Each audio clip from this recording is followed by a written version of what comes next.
Image news కి స్వాగతం. ముందుగా ముఖ్యాంశాలు.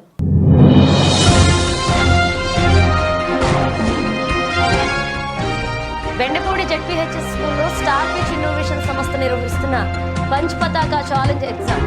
రాబోయే భవిష్యత్తులోని దీని ప్రాముఖ్యతను గురించి వివరించిన కలెక్టర్ షణ్మోహన్ సగిలి.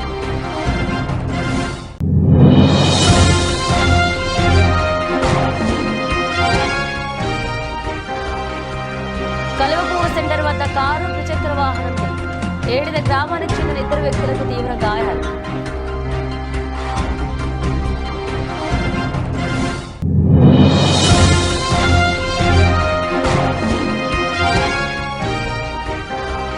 చెల్లూరు గ్రామంలో అంబేద్కర్ నగర్ లో ఆదివారం అర్ధరాత్రి సంభవించిన అగ్ని ప్రమాదం.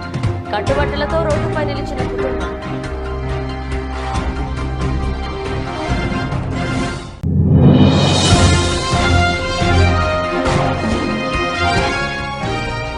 పసలపూడి గ్రామంలో మాణిక్యామ సమేత రాజరాజేశ్వరి స్వామి ఆలయ ప్రాంగణంలో కార్తీక మాసం 108 పార్థివ శివలింగాలకు అభిషేకాలు, అర్చన.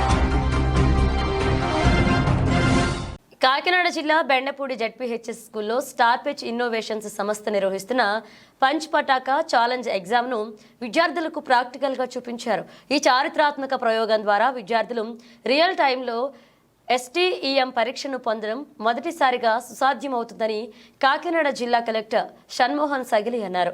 విద్యార్థులకు STEM విద్యతో కలిగే ప్రయోజనాలు మరియు రాబోయే భవిష్యత్తులో దీని ప్రాముఖ్యతను వివరించారు.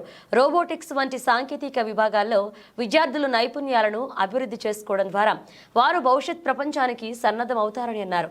ఈ కార్యక్రమంలో జిల్లా విద్యాశాఖ అధికారి పిల్లి రమేష్, జిల్లా సైన్స్ అధికారి Mylapalli Srinivas, Vineel, star pitch innovation వ్యవస్థాపకులు అవినిగడ్డ రఘువంశీ, సహ వ్యవస్థాపకురాలు కాకరపల్ల దివ్యశ్రీ పాల్గొన్నారు. చిన్నపిల్లలకి బిఫోర్ 10th క్లాస్ కొంత రోబోటిక్స్ కానీ తర్వాత కొంత సాఫ్ట్వేర్ ప్రోగ్రామింగ్ ఇలాంటి వాటి గురించి ఒక ఇనిషియల్ ఫేజ్ ఆఫ్ పరిచయం. ఆఫ్టర్ 10th రెగ్యులర్గా ఈ కాంపిటేటివ్ ఎగ్జామ్స్ వెళ్ళిపోవడం తర్వాత ఇలాంటి వాళ్ళు జనరల్గా మళ్ళీ ఎప్పుడు ఇంజనీరింగ్లో ల్యాబ్స్లో ఎప్పుడు తెలుస్తుంది. బట్ చిన్నప్పటి నుంచి అసలు అది ఏంటో తెలియకుండా ఏదో ఒక రాకెట్ సైన్స్ లాగా అన్న ఫీలింగ్ ఉంటుంది చాలామంది. సో అలాంటి భయం పోగొట్టడానికి ఒక గుడ్ ఇనిషియేటివ్ ఇది అక్కడ tinkering labs. What we realised is అది ఉన్నప్పటికీ ల్యాబ్స్ ఉన్నప్పటికీ వాటిని కరెక్ట్గా చెప్పగలిగే స్ట్రెంత్ టీచర్స్కి కెపాసిటీ బిల్డింగ్ లేకపోవడం వల్ల కొంత 100% వాడలేని పరిస్థితులు. సో అలాంటి దానికోసం మనం Kakinada what we thought is there is a star so Rajesh గారు. So there's a nice startup called Star Pitch Innovations.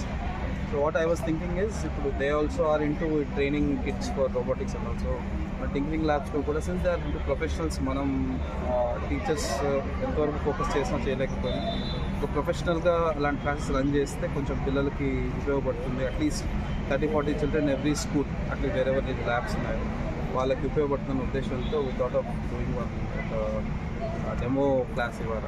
So they are doing good. So త్వరలో ఫస్ట్ ఒక 10 schools ఆ తర్వాత కంప్లీట్ 40 schools ఒక నెక్స్ట్ 1-2 monthsలో టేకప్ చేస్తాను. Thank you. మున్సిపాలిటీ పరిధిలో స్థానిక కాలువపు సెంటర్ దగ్గర కారు ద్విచక్ర వాహనం ఢీకొనడంతో ఏడిద గ్రామానికి చెందిన ఇద్దరు వ్యక్తులకు తీవ్ర గాయాలయ్యాయి. స్థానికుల సహాయంతో క్షతగాత్రులను ప్రభుత్వ ఆసుపత్రికి తరలించారు. ఒకరి పరిస్థితి ఆందోళనకరంగా ఉండడంతో కాకినాడ గవర్నమెంట్ హాస్పిటల్కి తరలించిన మండపేట హాస్పిటల్ సిబ్బంది దీనిపై కేసు నమోదు చేసుకుని దర్యాప్తు చేస్తున్నారు పట్నం పోలీసులు.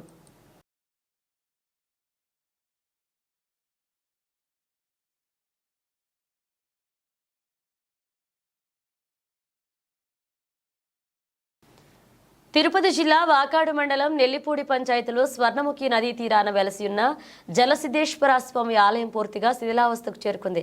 ఎప్పుడో పూర్వకాలంలో నిర్మించిన గుడి కావడంతో గుడి పూర్తిగా లోతట్టుగా మారిపోయింది.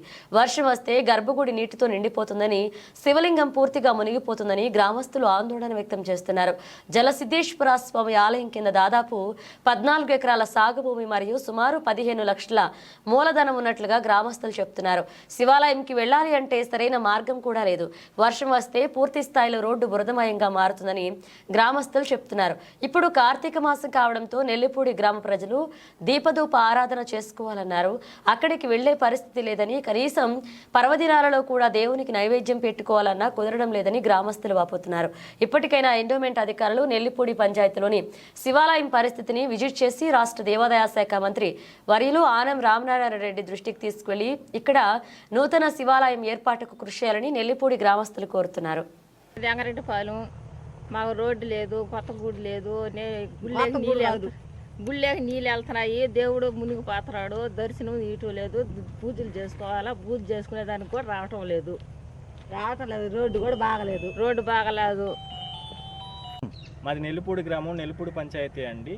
ఈ గుడి ప్రస్తుతానికి మా పూర్వీకుల నుంచి గుడి ఉందండి. ప్రస్తుతానికి ఇది ప్రస్తుతానికి పూజలకి వాటికి కూడా ఏం చేసేదానికి లేదు. కాకపోతే ఇది వాన పడితే గుడికి రావడానికి కూడా కొంచెం ఇబ్బందిగా, రోడ్డు మార్గం లేదు. తర్వాత వచ్చేసి నీళ్ళన్నీ గుడి లోపలికి వెళ్ళిపోతున్నాయండి. ఏదైనా పర్వదినాల్లో వచ్చి దేవుని దర్శనం చేసుకుందామని కానీ కుదరడం లేదు. ప్రస్తుతానికి ఇప్పుడైనా దేవాదాయ శాఖ మంత్రి వర్యులు ఆనం రామనారాయణ రెడ్డి గారు చొరవ తీసుకొని ఇప్పటికైనా మాకు ఈ గుడి ఉన్న స్థలంలో కొత్త గుడిని నిర్మించి అందుబాటులో తీసుకురాగలరని కోరుకుంటున్నాం. మాది నెల్లిపూడి పంచాయతీ అండి. నెల్లిపూడి పంచాయతీలో మా శివాలయం స్వర్ణముఖి నది కింద వెలిసి ఉంది. సో ఇక్కడ మన శివాలయానికి అసలు పూజలు అనేటివి ఏం జరగట్లేదు. తర్వాత దీన్ని కొత్తగా నిర్మించాలని, దీనికి సంబంధించిన పొలాలు, తర్వాత బ్యాంక్ అకౌంట్లో కొంచెం అమౌంట్ అనేది మొత్తం మనకుంది. దాన్ని ఉపయోగించుకొని దేవాదాయ శాఖ కమిటీ కొంచెం దీన్ని పరిశీలించి శివాలయం అంతా కొత్త గుడి ఏర్పాటు చేయాలనుకుంటున్నాం. నెల్లిపూడి పంచాయతీలో వెలిసినటువంటి శివాలయం పూర్వకాలం నుండి ఇక్కడ శివాలయంగా ఏర్పడి ఉంది. అయితే కాలక్రమేణా అది లోతట్టు ప్రాంతంగా మారి ఇక్కడ వర్షం వస్తే శివలింగం మునిగిపోయే పరిస్థితి ఏర్పడింది. ఇక్కడికి వచ్చేదానికి రోడ్లు కూడా సరైన మార్గం లేదు. అందులో ఇప్పుడు ఈ కార్తీక మాసంలో నెల్లిపూడి పంచాయతీలోని హిందువులందరూ వచ్చి ఇక్కడ దర్శనం చేసుకొని పూజ దీపధూప ఆరాధన చేయాలన్నా కూడా సరైన మార్గం లేక ఇక్కడ కాకుండా వాకాడు మండలానికి, వాకాడులో ఉన్నటువంటి శివాలయానికి వెళ్లాల్సిన దుస్థితి ఏర్పడింది. అయితే ఇక్కడ ఈ శివాలయం పరిధిలో శివాలయంకి భూమి ఉంది మరియు బ్యాంక్ బ్యాలెన్స్ ఉంది. అయితే దేవాదాయ శాఖ అధికారుల నిర్లక్ష్యం వల్ల నూతన గుడి ఏర్పాట్లలో జాప్యం జరుగుతుంది. ఎక్కడైనా సరే ఇక్కడ నూతన గుడి నిర్మాణం చేపట్టి నెల్లిపూడిలోని 4,000 మంది ప్రజలకి దీన్ని అందుబాటులో తీసుకురావాలని గౌరవ రాష్ట్ర దేవాదాయ శాఖ మంత్రి ఆనం రామనారాయణ రెడ్డి గారు చొరవ తీసుకొని ఇక్కడ నెల్లిపూడి పంచాయతీకి ఒక నూతన శివాలయాన్ని మంజూరు చేయవలసిందిగా మనస్ఫూర్తిగా కోరుకుంటున్నాం. ఉభయ గోదావరి జిల్లా పట్టభద్రుల ఎమ్మెల్సీ ఎన్నికల్లో పోటీకి తాను కూడా సిద్ధమని పీగన్నవరం నియోజకవర్గానికి చెందిన గ్రాడ్యుయేట్ మంతెన రవిరాజు తెలిపారు. ఈ సందర్భంగా కోనసీమ జిల్లా పీగన్నవరం మండలం గంటిపెదపూడి తన స్వగృహంలో ఏర్పాటు చేసిన విలేకరుల సమావేశంలో ఆయన మాట్లాడుతూ పార్టీలతో సంబంధం లేకుండా ఇండిపెండెంట్గా త్వరలో జరగబోయే పట్టభద్రుల ఎమ్మెల్సీ ఎన్నికల్లో తాను పోటీ చేస్తున్నట్లుగా ప్రకటించారు. తాను పట్టభద్రుల ఎమ్మెల్సీ ఎన్నికల్లో గెలిచి రాష్ట్రంలోని కొన్ని లక్షల మంది నిరుద్యోగుల తరపున గళం ఎత్తుతానన్నారు. గ్రాడ్యుయేట్స్ ఎన్నికలు నోటిఫికేషన్ కూడా త్వరలో ఇస్తున్నారు. ప్రజెంట్ ఓట్ల నమోదు కార్యక్రమం జరుగుతుంది. ఇప్పటివరకు ఎప్పుడు కూడా నేను ఏ పార్టీ తరఫున కానీ గత ప్రభుత్వంలో కానీ ఎప్పుడు కూడా దేనికి కూడా పోటీకి అంటూ ముందుకు రాలేదు. వెనకాల ఉండే నడిపాం. ఈరోజు గ్రాడ్యుయేట్స్ ఎన్నికలకు ఉభయ గోదావరి జిల్లా దానికి నేను పోటీకి రెడీ అయ్యి మీ అందరి సమక్షంలో వేళ ఒక ప్రెస్ మీట్ ఏర్పాటు చేయడం జరిగింది. నాకు పార్టీలతోటి సంబంధం లేదు. నేను ఒక ఇండిపెండెంట్ అభ్యర్థిగానే పోటీ చేస్తున్నాను. నా దృష్టికి వచ్చిన ప్రతి సమస్య కూడా గ్రాడ్యుయేట్స్ అవ్వచ్చు, చాలా నిరుద్యోగులు చాలామంది ఉన్నారు మన రాష్ట్రంలో. వాళ్ళందరి తరపున కూడా నేను పోరాడి వాళ్ళకి ఏ కష్టం వచ్చినా ఏది వచ్చినా నేను ముందుండి నిలబడి చేసి తీరుతాను. గతంలో చాలామంది రకరకాలు చెప్పుకుంటారు. ఎవరు కూడా నేను అలాంటి మాటలు చెప్పను. మీ అందరికీ తెలుసు, చెప్పిందే నేను చేస్తాను, చేయలేనిది అవుతే నేను చెప్పను అసలు. అలాగే కొన్ని కార్యక్రమాలు ఉన్నాయి, మీరు కూడా చూసారు. గతంలో కూడా నేను ఫ్లడ్స్ వచ్చినప్పుడు నేను ఏ రకంగా కష్టపడ్డాను, ఎంతమందికి రోజు అన్నదానం చేసామో తెలుసు. అలా కరోనా కష్టకాలంలో కూడా ఎంతమందిని ఆదుకున్నాం. దాదాపు 300 మంది 400 మంది హాస్పిటల్లో జాయిన్ చేసి ఏ ఒక్క కూడా చిన్న ఇబ్బంది కూడా కలెక్టింగ్గా చేసాం ఆ రోజున కూడా. అందుకే అలాగే ప్రతి కార్యక్రమం కూడా ఎవరికి ఒంట్లో బాగోవాలని నా శాతం సాయం చేయడం, స్కూల్స్లో విద్యార్థులు కూడా ఫస్ట్ సెకండ్ థర్డ్ వచ్చిన వాళ్ళకి 10th క్లాస్ ప్రతి ఇయర్ కూడా ఒక రకంగా చేస్తున్నాం. ఇదే కదా ఎవరికి చిన్న ఆపద వచ్చినా వెంటనే మనం వెళ్ళి ఇచ్చేస్తున్నాం. అదే రకంగా ఇక్కడి నుంచి కూడా అదే కార్యక్రమం చేస్తాను. డిఎస్సి కూడా గత ప్రభుత్వం ఇప్పుడు నోటిఫికేషన్ ఇచ్చి వాళ్ళందరూ కూడా తీసుకునేలా మనం ప్రయత్నం చేసి అసెంబ్లీలో దేంట్లో కూడా గట్టిగా పోరాడతాం. వీళ్ళ గురించి ఏ రకంగా పోరాడి వాళ్ళ కష్టకాలం నిలబడి బాధ్యత నేను తీసుకుంటాను. రాయవరం మండలం చెల్లూరు గ్రామంలోని అంబేద్కర్ నగర్లో ఆదివారం అర్ధరాత్రి సంభవించిన అగ్ని ప్రమాదంలో యాళ్ల సత్యనారాయణ, యాళ్ల సుందర్రావులు కుటుంబాలు కట్టుబట్టలతో రోడ్డుపై నిలిచారు. ఆ కుటుంబాలకు స్నేహ స్వచ్ఛంద సేవా సంస్థ సభ్యులు 100 కేజీల బియ్యం, సుమారు 5,000 రూపాయల విలువ గల నిత్యావసర సరుకులు, దుప్పట్లు, తువ్వళ్లు, చీరలు, దుస్తులు, కొంత నగదు బాధిత కుటుంబాలకు అందజేశారు. సంస్థ సభ్యురాలు డి ఆదిలక్ష్మి మాట్లాడుతూ అగ్ని ప్రమాదంలో సర్వం కోల్పోయిన కుటుంబాలకు తమ వంతు సహకారం అందజేశామని, మిగిలిన వారు కూడా కుటుంబాలను ఆదుకుని వారికి ధైర్యం చెప్పాలని కోరారు. ఈ కార్యక్రమంలో సేవా సంస్థ సభ్యులు పాల్గొన్నారు.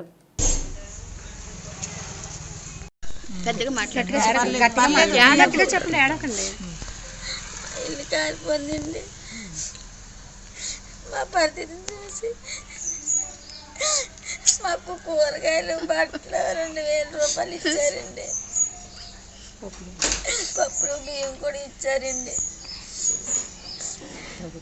ప్రభుత్వం గురించి అందరూ కూడా ఇలా సాయం చేయాలని కోరుకుంటున్నాను.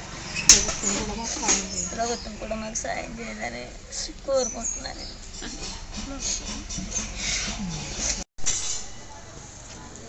ఈరోజు ఈ చెల్లూరు గ్రామంలో అంబేద్కర్ వీధిలో రాత్రి అగ్ని ప్రమాదంలో చాలా దారుణంగా చోటు చేసుకుంది. దీనివల్ల 3 కుటుంబాలు నడివీధిని నుంచోవడం జరిగింది కట్టుబట్టలతో. దీనికి మా టీం అంతా వెంటనే స్పందించి, మా హెల్పింగ్ హ్యాండ్స్ టీం అంతా స్పందించి వారికి మా తోచినంత సహాయంగా నిత్యావసర సరుకులు, కూరగాయలు, రైసు, అమౌంట్ పట్టుకొచ్చి ఇవ్వడం జరిగింది. దీన్ని ప్రతి ఒక్కరు కూడా స్పందనగా తీసుకుని వాళ్ళు కూడా వారి వంతు సహాయం కూడా ఇవి కుటుంబాలకి అందించవలసిందిగా కోరుచున్నాము. అలాగే ప్రభుత్వం కూడా దీని మీద స్పందించి వీరికి ఎంతో కొంత సహాయం అందించవలసిందిగా కోరుచున్నాం. Thank you. రాయవరం మండలం పసలపూడి గ్రామంలో వెంచేసి ఉన్న మాణిక్యామ్మ సమేత రాజరాజేశ్వరి స్వామి ఆలయ ప్రాంగణంలో కార్తీక మాసం ఆరుద్ర నక్షత్రాన్ని పురస్కరించుకుని శివస్వామి చింతా సుబ్బారెడ్డి ఆధ్వర్యంలో 108 పార్థివ శివలింగాలకు అభిషేకాలు, అర్చనలు నిర్వహించారు. అర్చకులు పరిటాల శ్రీనివాస్, పరిటాల కేద, మాధవ భట్ల కృష్ణమూర్తిల అర్చకత్వంతో సాంబమూర్తి శివస్వామి పర్యవేక్షణలో వినాయకుడి పూజా పుణ్యవచనం 108 పార్థివ లింగాలకు మహాన్యాసపూర్వక సహస్రనామాలతో లక్ష చామంతి పూజ నిర్వహించారు. అనంతరం పార్థివ లింగాలకు గ్రామోత్సవాన్ని నిర్వహించి జల నిమజ్జనం చేశారు. సాయంత్రం శాంతి కళ్యాణం నిర్వహించనున్నట్లుగా అర్చకులు తెలిపారు. ఈ కార్యక్రమంలో పరిసర గ్రామాలకు చెందిన శివభక్తులు, అయ్యప్ప స్వామి మాలాధారులు పాల్గొని పూజలు నిర్వహించారు. అనంతరం సుబ్బారెడ్డి శివస్వామి ఆధ్వర్యంలో అన్నప్రసాద వితరణ గావించారు. స్వామి నమస్తే. నా పేరు సాంబశివస్వామి, శ్రీ రాజరాజేశ్వరి పీఠం ద్రాక్షారం. ఈ పసలపూడి క్షేత్రంలో ఈరోజు జరిగిన సామూహిక సహస్రలింగ సహిత పార్థివలింగార్చనకి విశేష ఫలితం ఉంది. ఈ విశేష ఫలితం ఏంటంటే కార్తీక మాసంలో బహుళ చవితి రోజున ఆరుద్ర నక్షత్రం కలిసి రావడం ఒకటి, మరియు మంగళవారం ఇది కలిసి వల్ల ఈ 2 కలిసి ఉండటం వల్ల పరమేశ్వరుడికి అలాగే అమ్మవారికి కూడా విశిష్టత. ఈ స్థానికంగా ఉన్న రాజరాజేశ్వరి మాణిక్యాంబేశ్వరి రాజేశ్వర స్వామి కూడా దక్షారామ క్షేత్రానికి సంబంధించిన శివలింగం అది కూడా. అటువంటి క్షేత్రంలో సామూహికంగా ఎంతమంది గ్రామ ప్రజలు, భక్తులు, శివస్వాములు వారి అధ్యయనంలో మంచి కార్యక్రమం జరిగింది. దీనివల్ల అనేక విశిష్ట ఫలితాలు త్వరలో వాళ్ళ ఆశిష్టం జరుగుతుండగా పరమేశ్వరుడి కృపతో జరుగుతాయి. ఓం. ప్రముఖ పుణ్యక్షేత్రం ఆర్జేసీ హోదాలో అన్నవరం ఈవోగా పనిచేస్తున్న కె రామచంద్రమోహన్ పై విజిలెన్స్ విచారణకు ఉత్తర్వులు విడుదల చేశారు. సింహాచలం అప్పన్న భూములను వైఎస్ఆర్సీపీ అప్పటి ప్రభుత్వం పలువురి పెద్దల అండదండలతో అప్పనంగా మానస ట్రస్ట్ విజయనగరం జిల్లాకు చెందిన ప్రబుద్ధులకు నిబంధనల విరుద్ధంగా కట్టబెట్టి అప్పజెప్పారని తదితర ఆరోపణలు, ఫిర్యాదుల మేరకు ఆర్జేసీ హోదాలో అన్నవరం ఈవోగా పనిచేస్తున్న కె రామచంద్ర మోహన్ పై విజిలెన్స్ విచారణకు ఉత్తర్వులు వెలువడ్డాయి. రాష్ట్ర దేవాదాయ శాఖ రామచంద్ర మోహన్ పై విజిలెన్స్ ఎంక్వైరీపై 3 సభ్యులను విచారణ సభ్యులుగా నియమిస్తూ నవంబర్ 22లోగా విచారణ చేయాలని రీజనల్ విజిలెన్స్ ఎన్ఫోర్స్మెంట్ అధికారి రాష్ట్ర దేవాదాయ ధర్మాదాయ కమిషనర్కు స్పష్టమైన ఆదేశాలు ఇచ్చారు.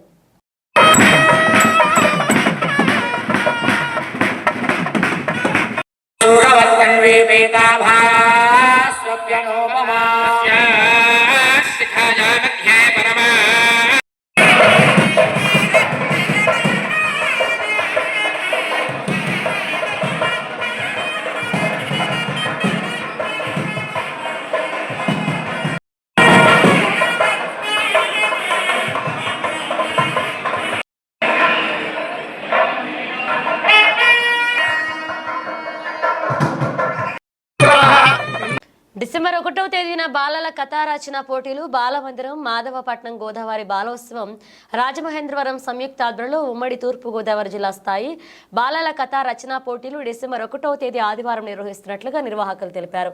కాకినాడ ప్రెస్ క్లబ్లో మంగళవారం జరిగిన ప్రింట్ అండ్ ఎలక్ట్రానిక్ మీడియా సమావేశంలో బాలోత్సవ వ్యవస్థాపక అధ్యక్షులు అంగర గోపాలకృష్ణ, గోదావరి బాలోత్సవ బాధ్యులు ఎం మల్లికార్జునరావు, కాకినాడ ప్రెస్ క్లబ్ కార్యదర్శి శ్రీ శోభన్ బాబు పాల్గొన్నారు. ఈ సందర్భంగా వారు పోటీలకు సంబంధించిన పోస్టర్లు, కరపత్రాలు ఆవిష్కరించారు. ఉమ్మడి తూర్పు గోదావరి జిల్లాలోని అన్ని ప్రభుత్వ, ప్రైవేట్ పాఠశాలలకు చెందిన 4వ తరగతి నుండి 10వ తరగతి చదువుతున్న విద్యార్థులు ఈ పోటీలో పాల్గొనవచ్చని నిర్వాహకులు తెలిపారు. ఈ నెల 25వ తేదీలోగా 9963163136 లేదా 9492249377 నెంబర్లకు ఫోన్ చేసి ఉచితంగా రిజిస్ట్రేషన్ చేయించుకోవచ్చన్నారు. విద్యార్థులు రాసిన కథలలో 80 కథలు ఎంపిక చేసి ఉమ్మడి తూర్పుగోదావరి జిల్లా బాలల కథా సంపుటి 2025 పేరుతో పుస్తక రూపంలో ముద్రించనున్నట్లుగా వారు తెలియజేశారు. అందరికీ నమస్కారం అండి. నా పేరు అంగర గోపాలకృష్ణ. నేను బాలమందిరం వ్యవస్థాపక అధ్యక్షునిగా మాధవపట్నంలో ఈ సంస్థ ఏర్పాటు చేసి ఆ పిల్లల కోసం అనేక కార్యక్రమాలు చేయడం జరుగుతుంది. మా సంస్థ బాలమందిరం మరియు గోదావరి బాలోత్సవం అంటే రాజమండ్రిలో ఈ యాక్టివిటీ పిల్లల కోసం అనేక యాక్టివిటీస్ చేసేటువంటి గోదావరి బాలోత్సవం బాలమందిరం కలిసి సంయుక్త ఆధ్వర్యంలో ఉమ్మడి తూర్పుగోదావరి జిల్లా స్థాయిలో బాలల కథారచన పోటీలు ఈ డిసెంబర్ 1వ తారీఖున ఆదివారం నాడు SKBT English medium school, Nandam Ganraj junction, TTD Kalyana Mandapam, రాజమహేంద్రవరంలో డిసెంబర్ 1వ తేదీ ఆదివారం నాడు పిల్లలకి కథారచన పోటీలు జరుగుతాయి.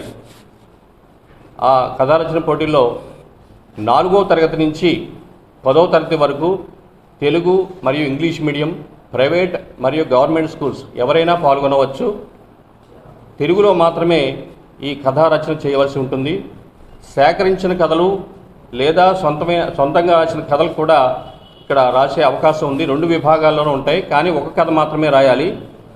అది తెలుగులో రాయవలసి ఉంటుంది. A4లో 1 కానీ 2 షీట్లు కానీ ఒకవైపునే అక్కడికి వచ్చి రాయాలి. కాబట్టి విద్యార్థులందరూ కూడా ఈ నెల 25వ తారీఖు లోపుగా రిజిస్ట్రేషన్ చేయించుకోవాలి. తప్పనిసరిగా ఈ కథారచన పోటీని విజయవంతం చేయవలసిందిగా కోరుచున్నాం. ఇటువంటి కార్యక్రమంలో భాగంగా దాదాపు 32 అంశాల్లో 60కి పైగా పోటీల్ని ఇటీవల అల్లూరి సీతారామరాజు జయంతిని పురస్కరించుకుని చిత్రలేఖనం పోటీ నిర్వహించినప్పుడు సుమారుగా ఒక 500 మంది వస్తారనుకున్నప్పుడు 1500 మంది పిల్లలు హాజరయ్యి ప్రతి ఒక్కళ్ళు ఒక్కొక్క విలక్షణంగా అల్లూరి సీతారామరాజు చిత్రాన్ని గీసినప్పుడు మా అందరికీ చాలా ఆశ్చర్యం అనిపించింది. పిల్లల్ని ప్రోత్సహిస్తే, వాళ్ళకి చెయ్యందిస్తే ఎంత ముందుకైనా వెళ్ళగలుగుతారు. అందుకని పిల్లల్ని ప్రోత్సహించి వాళ్ళలో ఉన్నటువంటి కళా నైపుణ్యాలు కానీ, లేకపోతే జ్ఞాపక శక్తి కానీ, లేకపోతే క్రియేటివిటీ, అలాగే తోటి మనుషులతో కలిసిపోవడం. ఇప్పుడు బులెటిన్ ముగించే ముందు హెడ్లైన్స్ మరోసారి.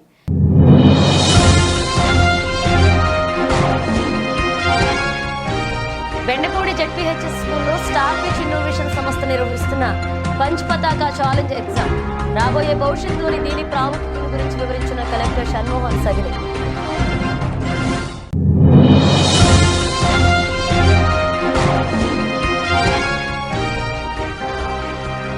కలువపూర్ సెంటర్ వద్ద కారు ద్విచక్ర వాహనం ఏడిద గ్రామానికి చెందిన 2 వ్యక్తులకు తీవ్ర గాయాలు.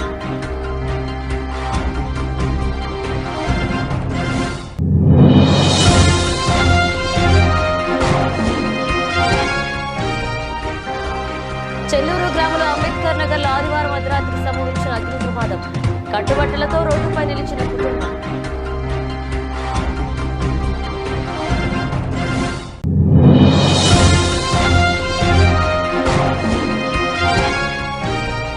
పసలపూడి గ్రామంలో మాణిక్యామ సంగీత రాజరాజేశ్వరి స్వామి ఆలయ ప్రాంగణంలో కార్తీక మాసం 108 పార్థివ శివలింగాలకు అభిషేకాలు, అర్చన. ఇవి బులెటిన్ అప్డేట్స్. మరిన్ని అప్డేట్స్తో మళ్ళీ కలుద్దాం.